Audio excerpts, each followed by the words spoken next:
One day, I was playing Mario Party with my brother, and as we were playing, I realized how many suspicious things go on during the course of the game. And as I dug deeper, the more disturbing it got. This is...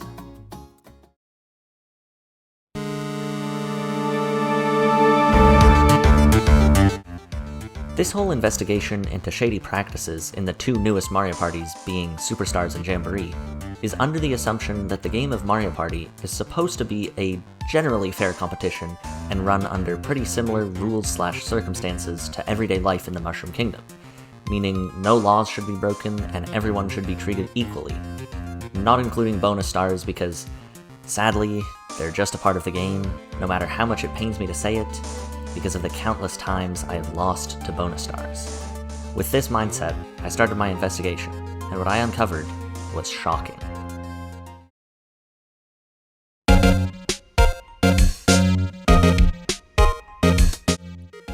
Up first are the things I would always notice while playing Mario Party.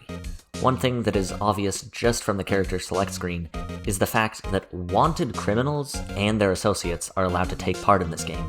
And not only are they allowed to take part, but some of them are directly involved in running the minigames being played, which leaves them open to being rigged for their friends to win.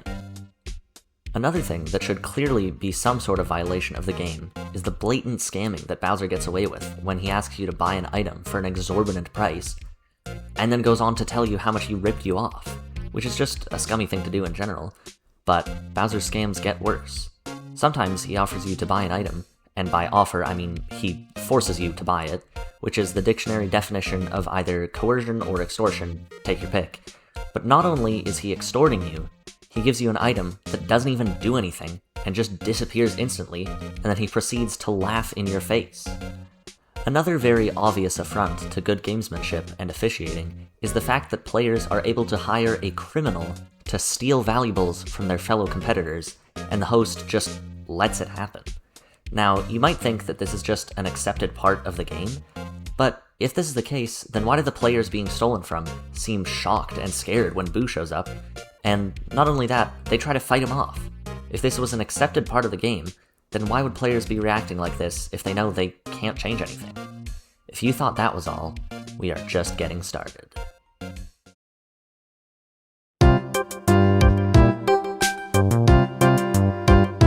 This section will cover things that I found during my investigation that have no concrete evidence of being nefarious, but are still suspicious nonetheless. First up is the hidden blocks. Now, there is no proof that these blocks can be controlled, but I find it very suspicious that hidden blocks can appear on a space that players have already landed on. The reason I find this suspicious is because why didn't it show up the first time a player landed on the space? It's almost like the person who places these hidden blocks only wants certain people to get the benefits of the hidden block, so they don't trigger unless the person they want lands on the space. Another mechanic that has slightly more reason to be considered suspicious is the handing out of an item to a predicted winner, which, when looking at the choices being made, seems suspicious because why would you predict that someone who is, for example, 2 stars behind first with only 5 turns left to go, to win the game? Maybe because they want that player to win, either because they are friends with the character they selected, or they have some sort of bet on who the winner is going to be, and they want to help ensure that their bet comes true. And this wouldn't be too shocking, considering that 9 out of 10 of the predictors are villains throughout the Mario franchise. Not to mention, in Jamboree, the players get to decide what the Final 5 event is, which means players could be rigging it for each other's benefit if they perhaps agree to split the prize, which is a whole other issue in itself.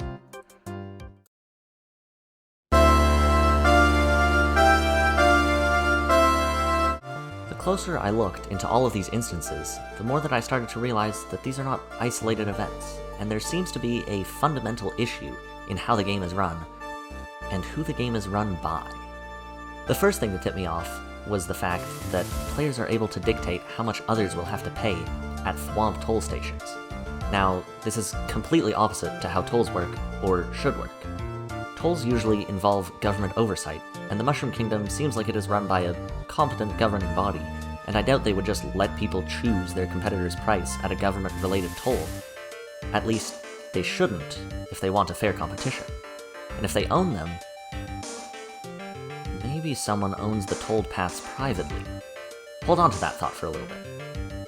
Another detail that caused alarm bells for a corrupt system was the fact that police officers are accepting bribes. And not just accepting bribes, they are offering to be bribed in order to make navigating the board harder for opponents.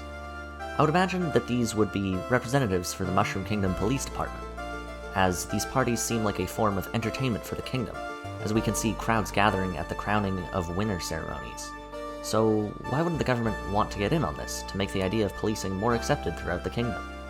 But if this is the case, why would the representatives from the MKPD be accepting bribes in such a public setting?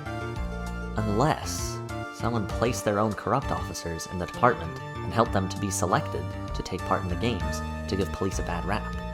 But who could possibly want to do that? The biggest red flag to me was how the Koopa banks are run. When you pass the bank space, the banker makes you deposit money, even if you don't want to, which in itself is a weird thing for them to do. But it gets even weirder, because when anyone lands on the banking space, they just get all the money that has been deposited, even if they themselves did not deposit any money. The bank just gives away the other player's money. Now, technically, you could consider this as the banks loaning money to others like they do in real life, but in no way do we see the Koopa banker approve or vet the withdrawing player to see their credit history and whether or not they are responsible with their money, which is a very irresponsible way to be lending out money. And if the residents of the Mushroom Kingdom are watching these games play out, they may lose faith in the banking system, which could cause a huge economic crash. And if the government is involved in overseeing the games, which I find it hard to believe that they wouldn't be, they wouldn't even want the thought of the banks being untrustworthy crossing the viewers' minds. So who would want this to happen? Wait a minute.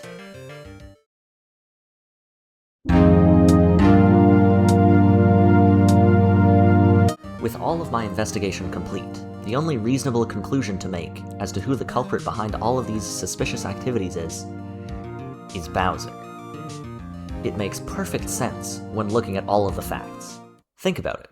Of course he would want to do everything in his power to make his child or his minions win the game if he isn't participating, so he gets directly involved with his blatant scams. And most people would think that that is the extent of his tampering, which is exactly what he wants people to think. But it is not only this, as Bowser has planted his minions in all corners of the games, from running the minigames by being obstacles or integral parts of the competition so Bowser can rig them for the outcome he wants. He also has Boos messing with the flow of the game by allowing players to obtain stars through dishonest tactics.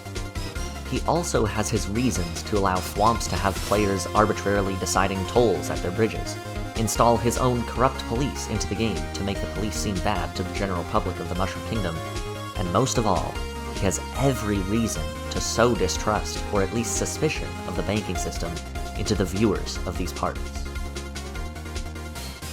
What is the reason? Power, of course. If he can paint the current system in a bad light from the shadows, he can step in and agree that things need to change, and the residents might actually be fooled into thinking that the system they are currently under is bad. When, in actuality, if they give Bowser power, more of these instances will take place, making the lives of residents worse. Is what a cynical person would say. But I believe that Bowser is so blinded by his obsession with Peach that he would get on the public's side, saying that their concerns are valid, and if Peach would only work with him, things could get so much better, leading the public to pressuring Peach into an agreement with Bowser to make their lives better, because they want things to improve, but they also know that Bowser can't be trusted with total power. And if Peach doesn't agree to working closely with Bowser, she will lose her position, and the people will have no choice but to elect Bowser. So that's it. Bowser's master plan is to manipulate the public and Peach to give him power and a relationship with Peach, and he can do this all through entertainment that the people consume, planting ideas in their head to get his way.